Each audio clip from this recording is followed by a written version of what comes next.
Hello viewers and welcome to this new installation guide for Zona. Zona has become much easier to install than it previously was. This is because we have some few extra scripts that automatically set the most important things and settings for you.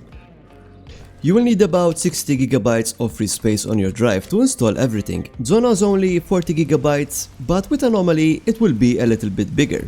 And in the future Zona might get up to 45 GB in size.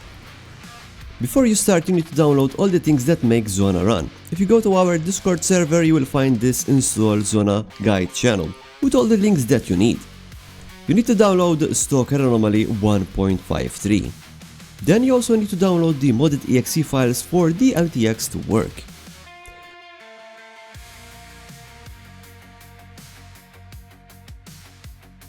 You also need to download Mod Organizer 2. And you can see that I'm downloading the 7-zip version. It is very important that you only use 7-zip to extract these files. 7-zip is free and it's one of the best archive tools that you can get. Last but not least, you have to download Zona itself.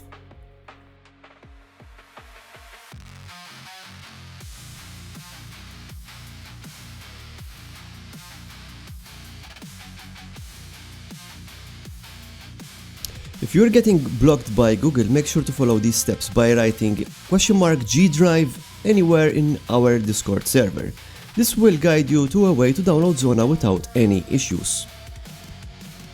As you can see, I have everything downloaded in this folder and it's time to install things step by step. The first thing that you need to do is to make a few folders in your drive. The first folder is going to be called Stalker Zona. Then inside of this folder, you're going to make another folder called Stalker Anomaly. This is where you will install Stalker Anomaly. So from now on, we're going to use steps. Step 1. Open Stalker Anomaly archive and drag and drop everything in your Stalker Anomaly folder. Once it has finished, load anomalylauncher.exe, and from here you're going to set some settings.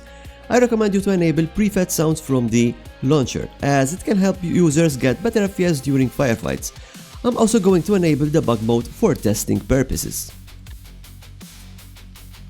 Now just go ahead and launch Stalker Anomaly and make sure that you see the main menu. Once Stalker Anomaly has loaded, now you can just quit the game. Step 2. You're going to delete the R4 cache shaders that the game has just created. You need to do this because Zona has its own set of graphics, and if you don't delete them, your game will look strange and can act buggy. Click back on the main Stalker Zona folder and make a new folder called Mod Organizer 2. Next, find Mod Organizer 2 that you downloaded, and just like how you installed Stalker Anomaly, simply drag and drop all the Mo2 contents into this Mod Organizer 2 folder that you made for Zona.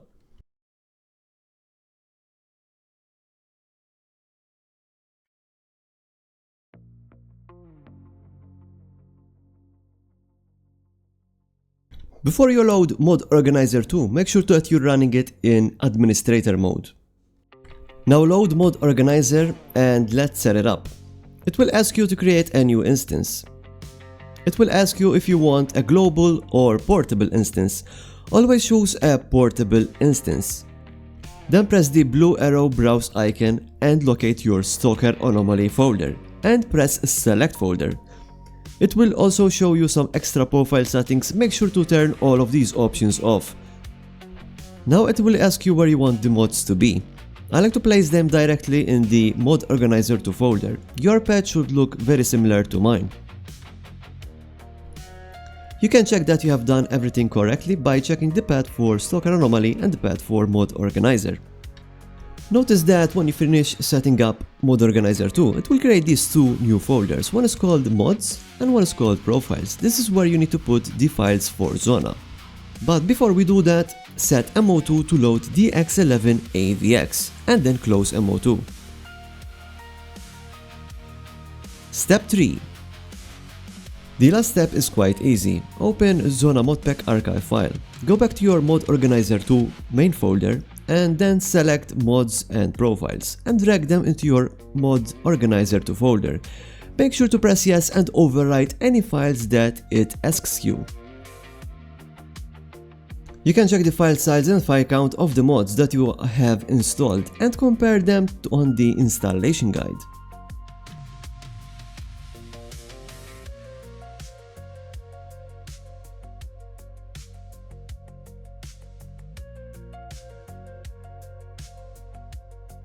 Now last thing is to install are the settings and the modded exe files. First, let's install the settings. They are in the Zona archive folder. Grab game data and app data and put them inside your Stalker Anomaly folder and overwrite if needed.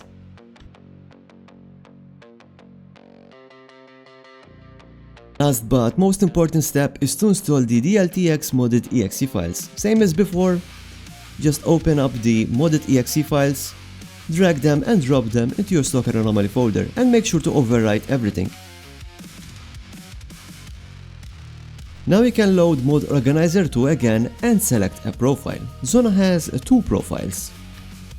You can select profile SSS21 if you have a weak PC, or if you have a good gaming PC you can select SSS23 profile. You can switch anytime, but remember to delete the R4 cache shaders each time you want to switch. We also have a special guide on how to lower your graphics even more. Same as the G drive command type !potato. This will link you to a guide to run Zona with even less graphics. Now it's time to load Zona, and I'll go to Meadow and show you some stuff.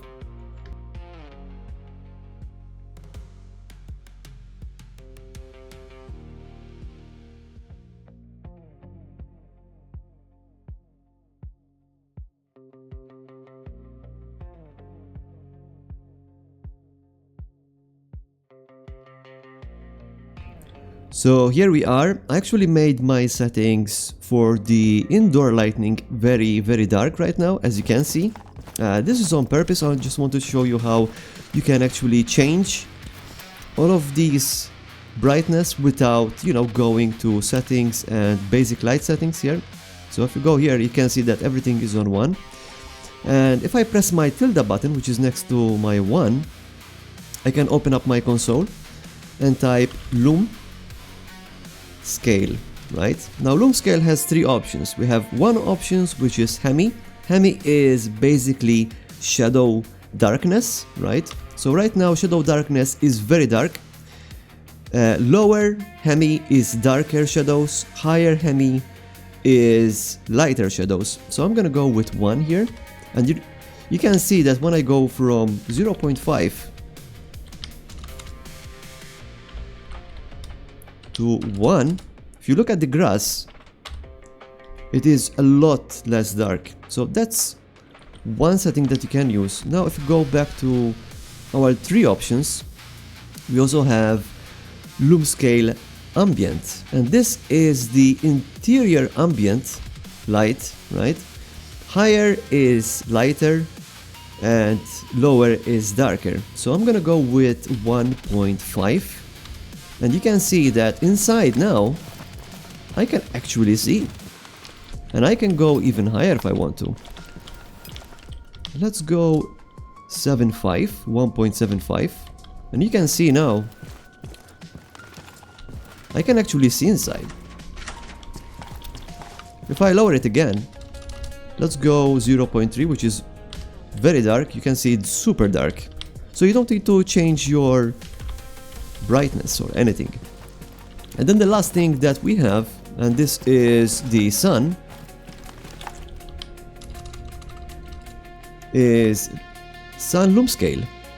This is the power of the sun. The higher it is, the more bright the sun will be, and the more brighter the stuff will shine from the sun. So if I go 3, which is very high, you'll see that the sun is really intense. And you have to remember that right now it's 9 AM in game. If I press F7 and then I press number 3, I can change the weather right now. So if I do noon, you can see that the game is super bright. So I'm going to reduce this. Let's go to 1.5, which is half. And you can see now the game looks quite decent. I can see inside, and outside is still a bit bright. Now you can leave it like this, but if you want more darker, you know, more sad weather type, you can go even lower. We can go 1 for example. And now this is noon, some brightness at 1, and you can go even lower if you want to, but this is pretty good. If I go back to 9 AM, you can see that the game looks very natural. Very important as well when you edit the weather to change maybe how the weather looks. Press this button here, the play button. This will resume the weather cycles, and it will also resume the dynamic weather. So let's try storm here, and you can see storm, it's not too dark. Storm 2, partially 1, fog, and fog 2. We also have cloud 2 dark. As you can see, everything works fine.